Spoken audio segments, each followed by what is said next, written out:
Hi everyone, welcome back to my channel. তো চলে এসেছি আজকের নতুন ব্লগ নিয়ে। তো আজকে রৌদ্রটা দেখতেই পাচ্ছেন, বাইরে প্রচণ্ড রোদ, গরমটাও পড়েছে ভীষণ। তো সমস্ত কাজকর্ম সেরে আরেকবার স্নান সেরে নিলাম। তো আজকে সানডে, ছুটির দিন। তো ছুটির দিনগুলোতে চেষ্টা করি একটু মজা করে কাটানোর। তো আমরা কয়েকজনে বেরিয়ে পড়লাম। তো কোথায় যাচ্ছি পুরোটাই শেয়ার করব আপনাদের সঙ্গে, দেখতে থাকুন ভিডিওটি। বাইরে এদিকে কাজ চলছে, ননদের নতুন বাড়ি যেহেতু হচ্ছে, তাই ওখানকার দরজা জানালার কাঠের কাজগুলো সব আমাদের এখানেই হচ্ছে। তো এদিকে মিস্ত্রিরা কাজ করছে।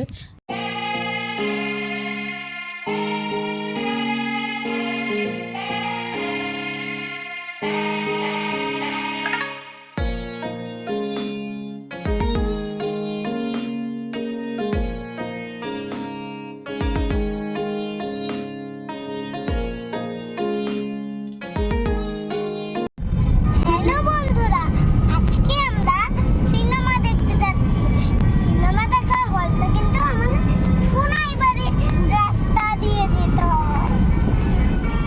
আমরা সিনেমা দেখতে যাচ্ছি। তোমরা পুরো ব্লগটা দেখতে থাকো, আসো। এখন আমার পাপা ড্রাইভ করছে, ওই যে ড্রাইভ মানে জানো না, গাড়ি চালাচ্ছে। পিছনে দাদাভাই আর পিপি বসে আছে।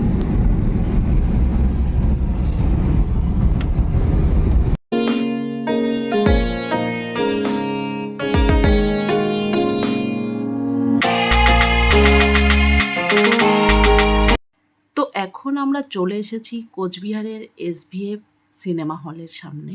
তো এখানে আমরা গাড়িটাকে পার্কিং করে নিলাম, করে এখন উপরের দিকে যাব। তো সিনেমা হলের উপরে মানে 3rd ফ্লোরে সিনেমা হলটা রয়েছে।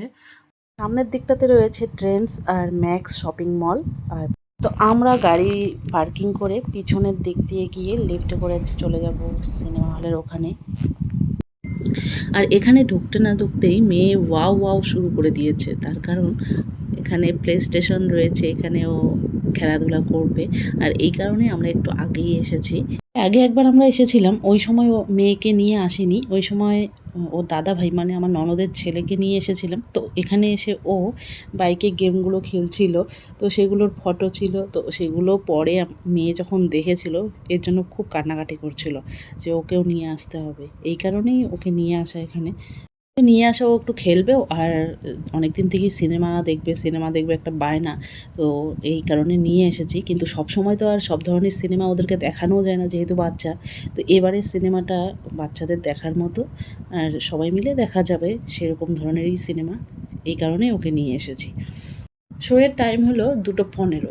তো আমরা অনেক আগেই চলে এসেছি, এর জন্যই আগে বেরিয়েছি, কারণ ওকে একটু খেলার টাইম দিতে হবে। তো কাউন্টারে গিয়ে আমরা টিকিট কেটে নিলাম। আধ ঘন্টার জন্য 200 টাকা আর 1 ঘন্টার জন্য 300 টাকা। তো আমরা আধ ঘন্টার জন্য 200 টাকার টিকিট কেটে নিলাম। মন ভরে খেলুক, আর ওদেরকে আমরা ভিতরে ঢুকিয়ে দিয়ে আমি, ননদ আর ওর ছেলে মিলে চলে গেলাম একটু শপিং মলে।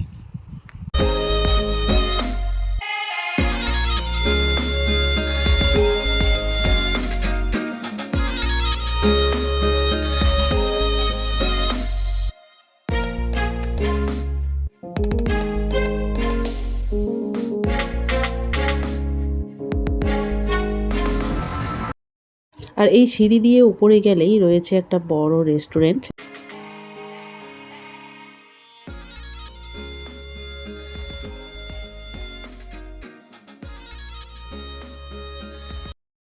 এই সময়টা আমরা এখানে আর দাঁড়িয়ে থেকে কি করব, সেই কারণে আমরা চলে গেলাম শপিং মলে, পাশেই শপিং মল।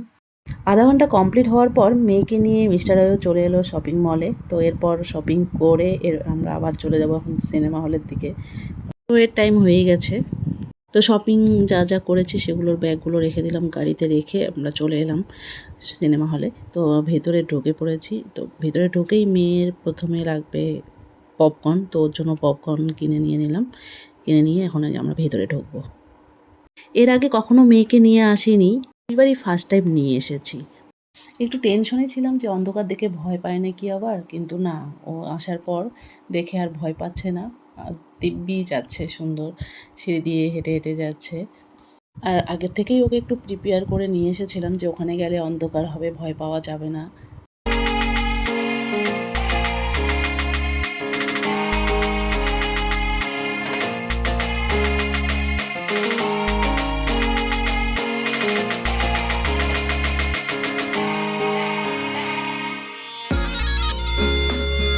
তো সিনেমা দেখা কমপ্লিট করে এখন বেরিয়ে পড়লাম। যেটা নিয়ে টেনশন করছিলাম যে মেয়ে মনে হয় দেখতে পারবে না, ভয় পেতে পারে, তো সেরকম কিছু হয়নি। খুব সুন্দরভাবে সবাই দেখে বেরোলাম। তো আমরা সকাল সকাল এসেছি, তো সে কারণেই সকলের খিদেও পেয়েছে। আর যেহেতু বাচ্চা দুটো রয়েছে, তো ওদেরকে ভাতই খাওয়াতে হবে। এই কারণে এখন আমরা ভাতের হোটেলে যাব, ওখানে খাওয়া দাওয়া করে তারপর বাড়ির দিকে রওনা দেব। তুমি যাবো না?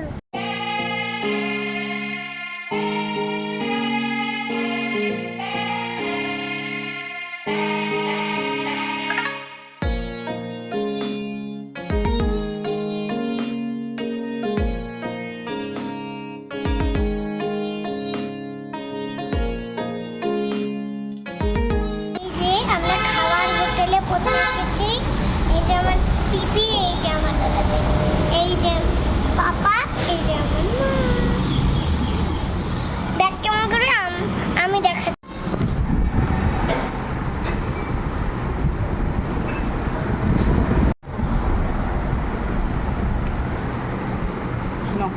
খাওয়া দাওয়া কমপ্লিট করে এখন রওনা দিয়ে দিলাম বাড়ির দিকে।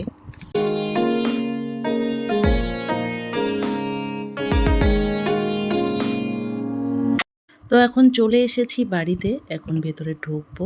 তো গ্রামের বাড়ি থেকে কাকিমা এসেছেন।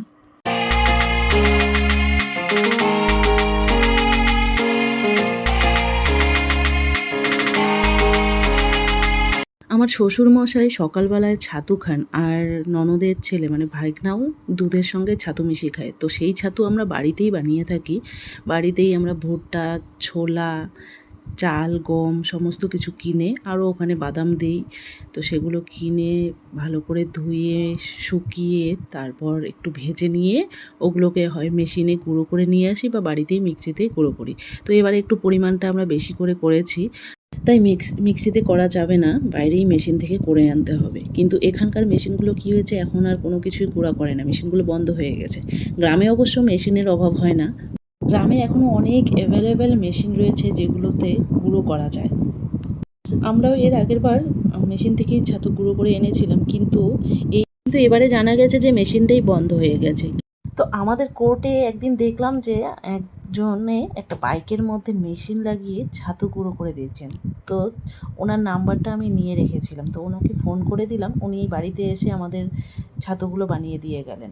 এরপর ছাতুগুলো বানানোর পর আমরা ওই ছাতুগুলোকে আবার ভালো করে ছাঁকনি দিয়ে নিচ্ছি, এতে করে ছাতুটা খেতে বেশ ভালো লাগবে আর মিহিও হবে অনেকটা। তো আজকের ব্লগটি এখানেই শেষ করছি।